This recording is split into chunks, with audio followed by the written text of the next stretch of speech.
വാഴക്കൂമ്പും ഉലുവ മുളപ്പിച്ചതും ചേർത്ത് തോരൻ. ആവശ്യമായ സാധനങ്ങൾ: ഉലുവ മുളപ്പിച്ചത് 1/2 കപ്പ്, വാഴക്കൂമ്പ് കൊത്തിയെരിഞ്ഞത് 1/2 കപ്പ്, തേങ്ങ ചിരകിയത് 3/4 കപ്പ്, സവാള ഒരെണ്ണം വലുത് ചീകിയരിഞ്ഞത്, മൂപ്പിച്ചിടാൻ കടുക്, ഉഴുന്ന് 1/2 സ്പൂൺ, കുത്തരി 1/2 സ്പൂൺ, പച്ചമുളക് വലുത് 2 എണ്ണം, വെളുത്തുള്ളി ജീരകം ചതച്ചത്, മഞ്ഞൾപ്പൊടി, വെളിച്ചെണ്ണ, ഉപ്പ്. പാൻ ചൂടാകുമ്പോൾ വെളിച്ചെണ്ണ ഒഴിച്ച് കടുകിടുക.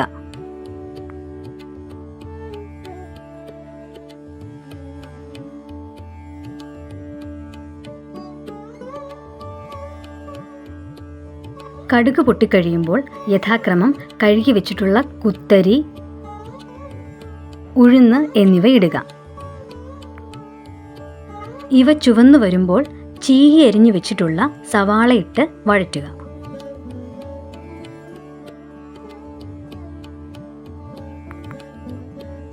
നന്നായി വഴന്നു കഴിയുമ്പോൾ മഞ്ഞൾപ്പൊടി ഇടുക. താമസിയാതെ മുളപ്പിച്ചു വെച്ചിരിക്കുന്ന ഉലുവ ചേർക്കുക.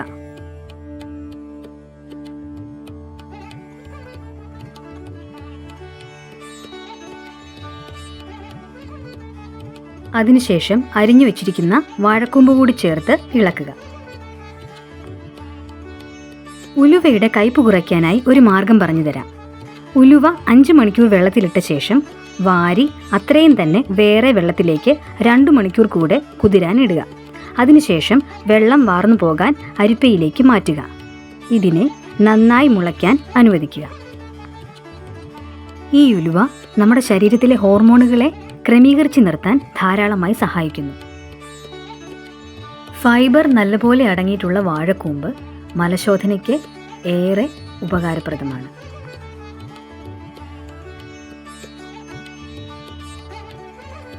ഉലുവയ്ക്കും വാഴക്കൂമ്പിനും അല്പം വേവ് ഉള്ളതുകൊണ്ട് 3 കൈ വെള്ളം തളിച്ച് കൊടുക്കുക.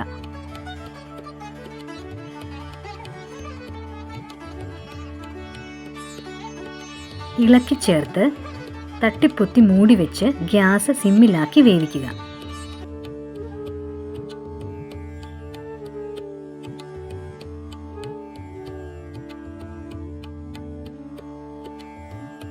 നന്നായി ആവി വന്ന ശേഷം നടുവ് വകഞ്ഞു മാറ്റി മഞ്ഞൾപ്പൊടി ചേർത്തിളക്കിയ തേങ്ങ ചേർക്കുക.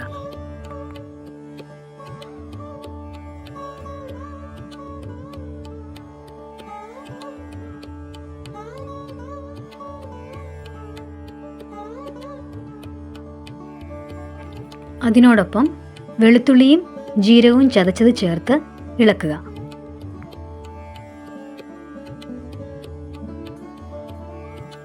കർക്കിടക മാസത്തിൽ മാത്രമല്ല ഏത് കാലത്തും ആരോഗ്യരക്ഷയ്ക്ക് ഉപകാരപ്രദമാണ് ഈ വിഭവം.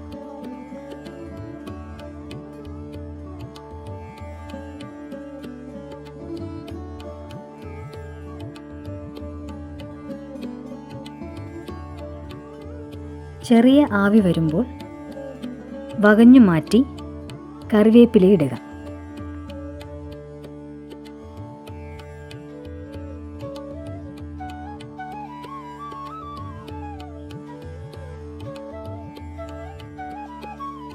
അതിലേക്ക് 2 സ്പൂൺ വെളിച്ചെണ്ണ കൂടി ഒഴിച്ച് ഇളക്കി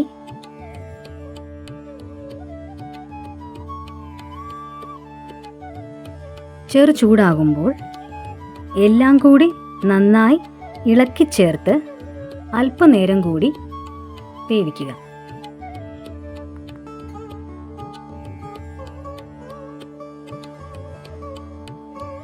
നമ്മുടെ രക്തത്തിലെ പഞ്ചസാരയുടെ അളവ് ക്രമീകരിച്ച് നിർത്തുന്നതിന് ഏറ്റവും ഉത്തമമായിട്ടുള്ള 2 ആഹാര പദാർത്ഥങ്ങളാണ് ഉലുവയും വാഴക്കൂമ്പും. രണ്ടും ഒന്നിച്ചു ചേരുന്ന ഈ വിഭവം എത്രത്തോളം ഗുണകരമാണെന്ന് പറഞ്ഞറിയിക്കേണ്ടതുണ്ടോ?